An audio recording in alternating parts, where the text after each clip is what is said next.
Digimon, digital monsters, Digimon are the champions. Digimon, digital monsters, Digimon are the Overdress.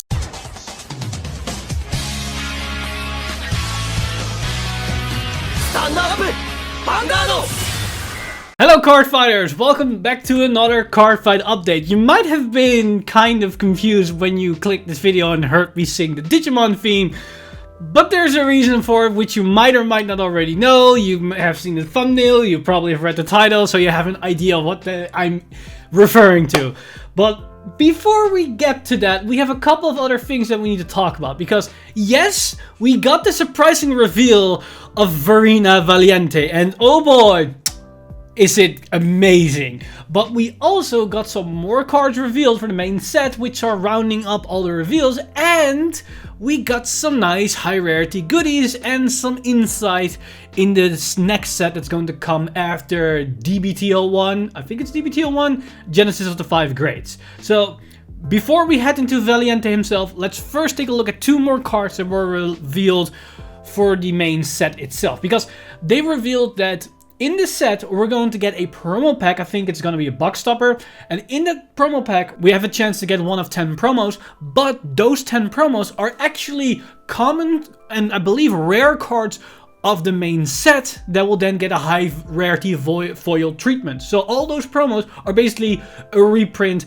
of low rarity cards in the set. And 8 of them we already knew. Those are these cards. I already talked about them on the channel in different card fight update episodes.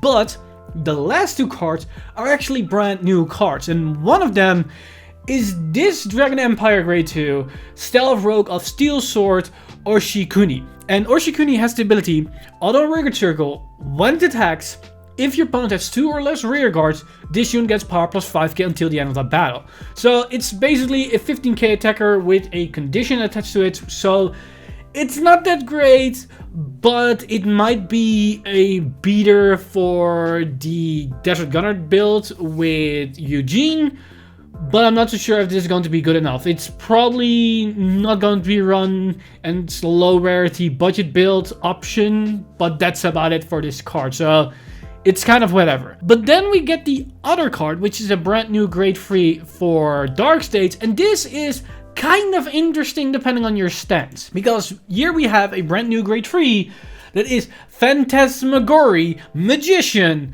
Curtis. And Curtis has the ability, auto, when this unit is placed on the rearguard circle, if your Vanguard is Master of Gravity Baron Magnus, Soul Charge 2. So it's Baron Magnus support, and gaining 2 soul while just placing onto the field it's actually pretty good. It's not bad. It's one of the more effective soul charges that we probably have for that build that's free of charge.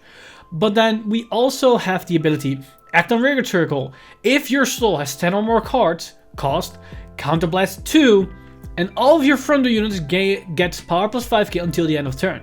So it gives 15k power to the field for 2 counterblasts. I am not that much of a fan about this skill. Like, counterblasting for power is not really that great in a general sense.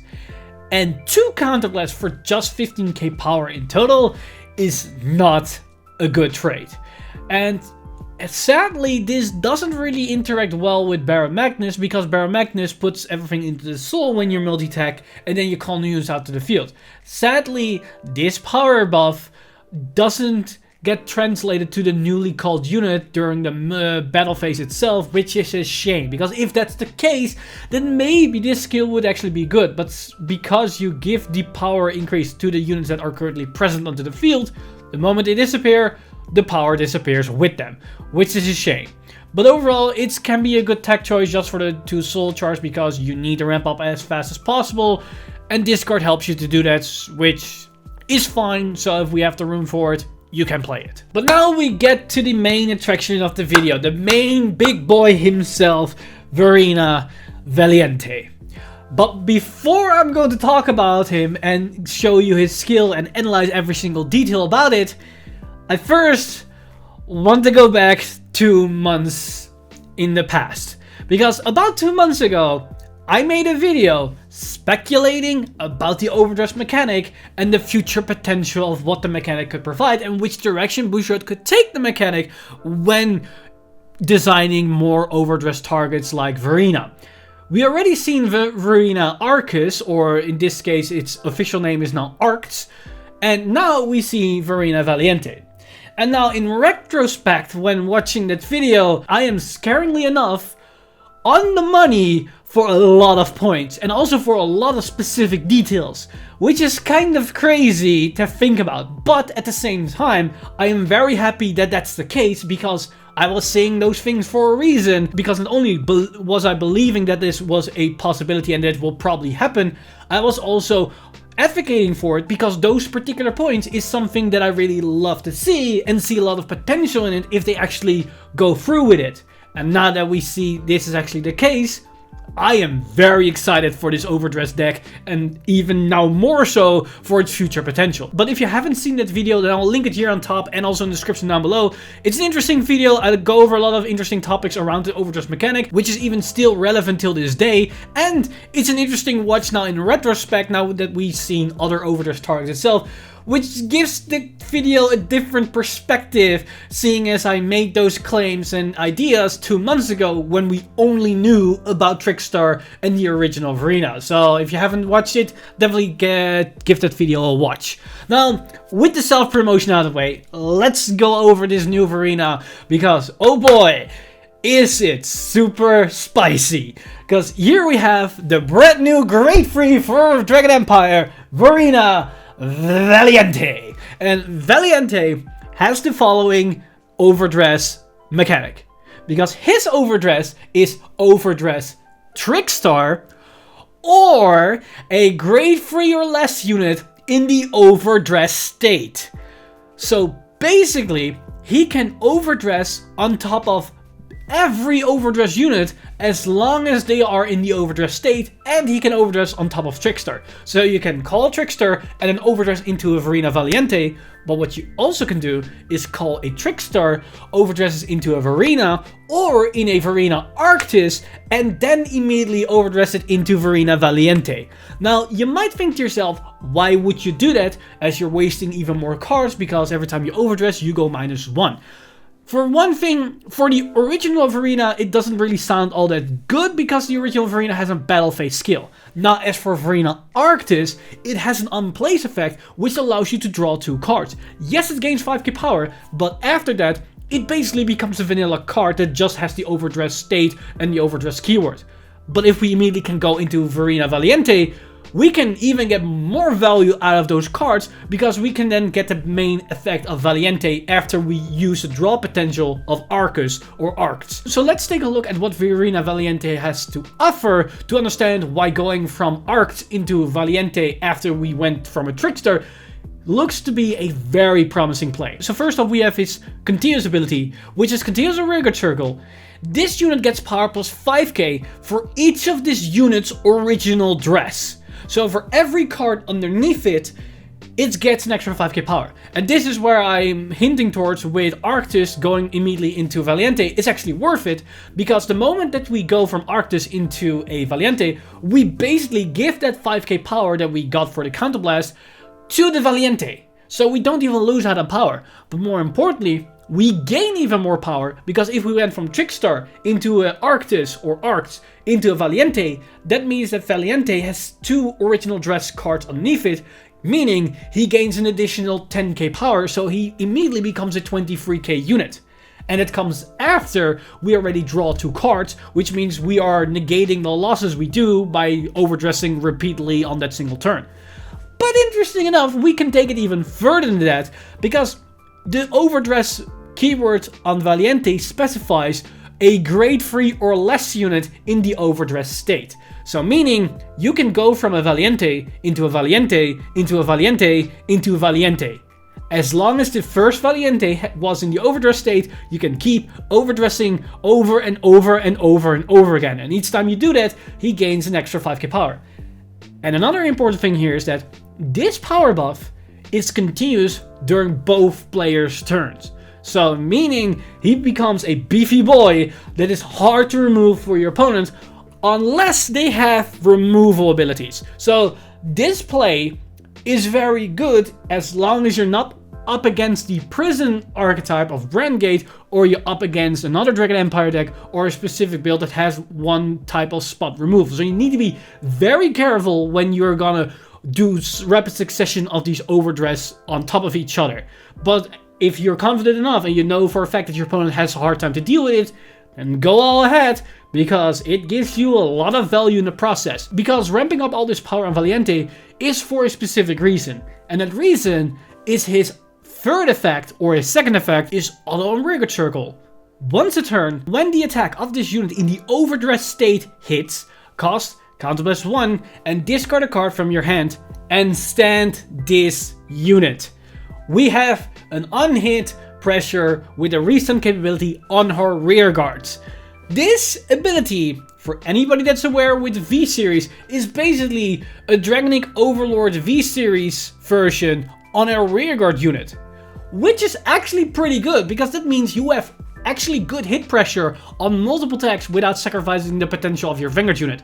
And with the increased base power, or the increased power potential of Valiente, means that this hit pressure comes with actual sizable numbers, because he's going to be at least 18k, as when he's in Overdress state he will get the 5k power, but more than likely it will probably be 23k on its own. Now, you also get a 10k power if you're on Chakravarti Nirvana, so he becomes a 33k unit. If you're Persona Road, he's a 43k unit. And if you can overdress him on top of himself a couple of times, this number goes up and up and up and up. And that's without even calculating in a potential booster behind him. So suddenly, these numbers and this hit pressure becomes kind of hard to deal with unless your opponent has a has some defensive triggers on their side, or they have a PG, or maybe the overtrigger in heal.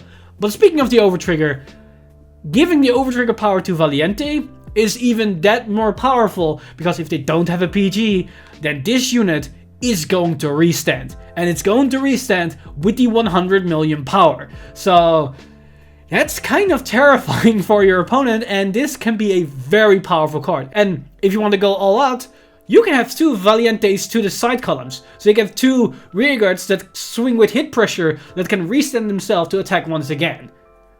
That's pretty good! Now, of course, I am aware that there are some inherent flaws with this card, because it forces you to neck yourself quite heavily, because overdressing itself is a -1. Now, if you want to go for multiple overdress, every single time you overdress on top of himself or on top of another card, it's another -1 you're going to do. And then its restand is also another -1. So you start to lose out on a lot of cards.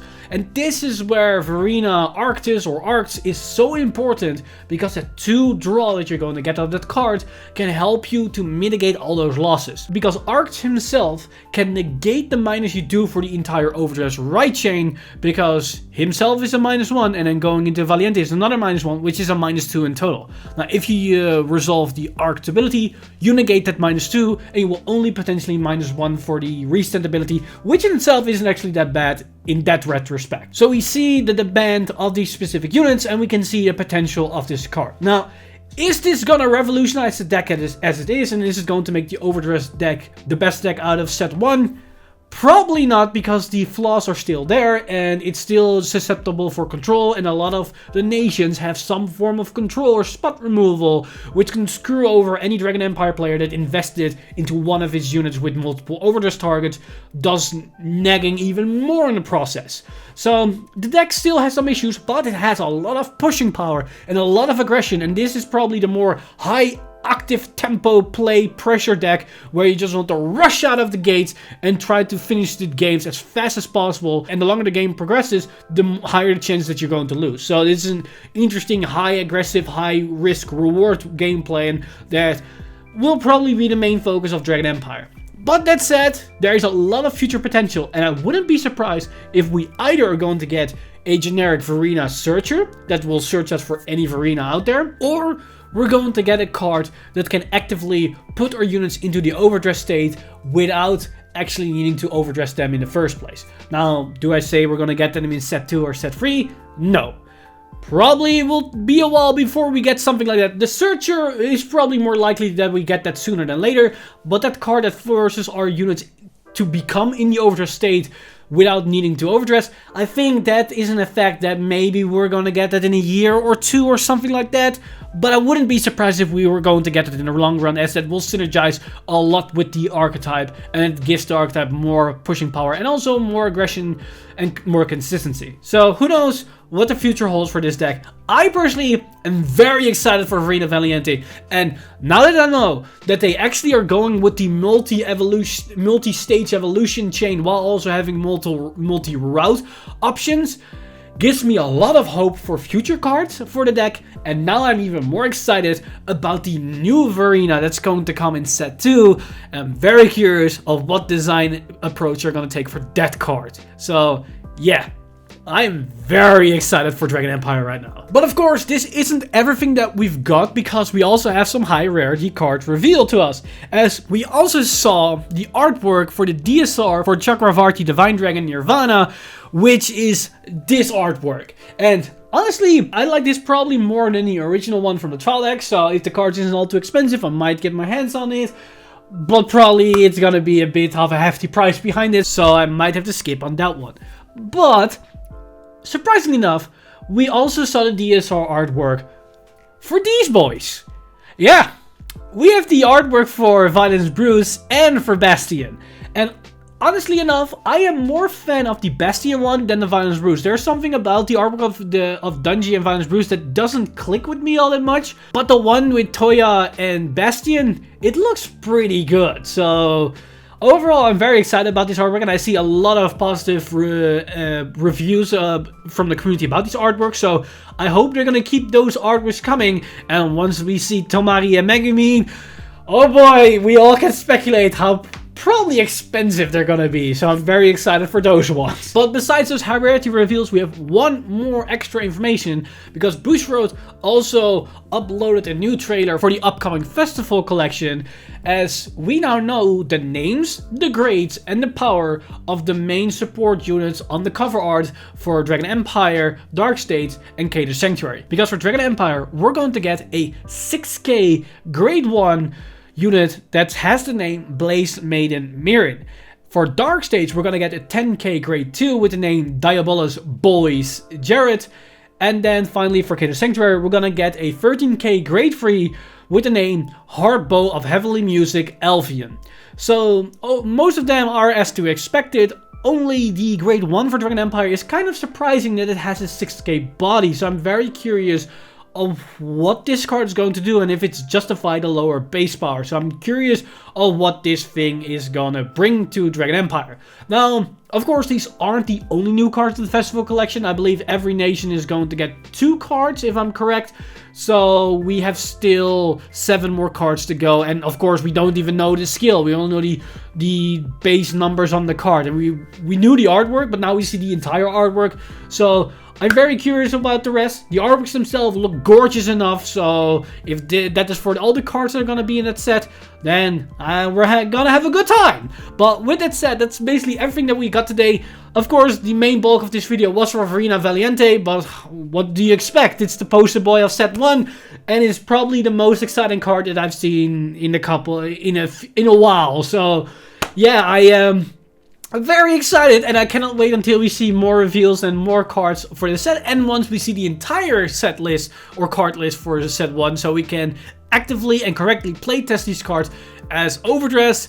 It's gonna be very exciting. But with that said, let me know in the comments down below what you guys think of these cards. Are you excited about Verina Valiente? Do you think it's pretty amazing? Are you excited for Overdress, the mechanic? Or do you think the card's kind of underwhelming, or it's not as what you expected? Let me know all your thoughts in the comments section down below. And of course, this video has been brought to you by our lovely patrons over at patreon.com/VanguardInsider. You guys are amazing. If you want to support the channel or everything that's happening on the channel, you can simply go to patreon.com/VanguardInsider and become a Patreon today. But with that said, I'm Mr. Time Leap, and I see you guys in the next one!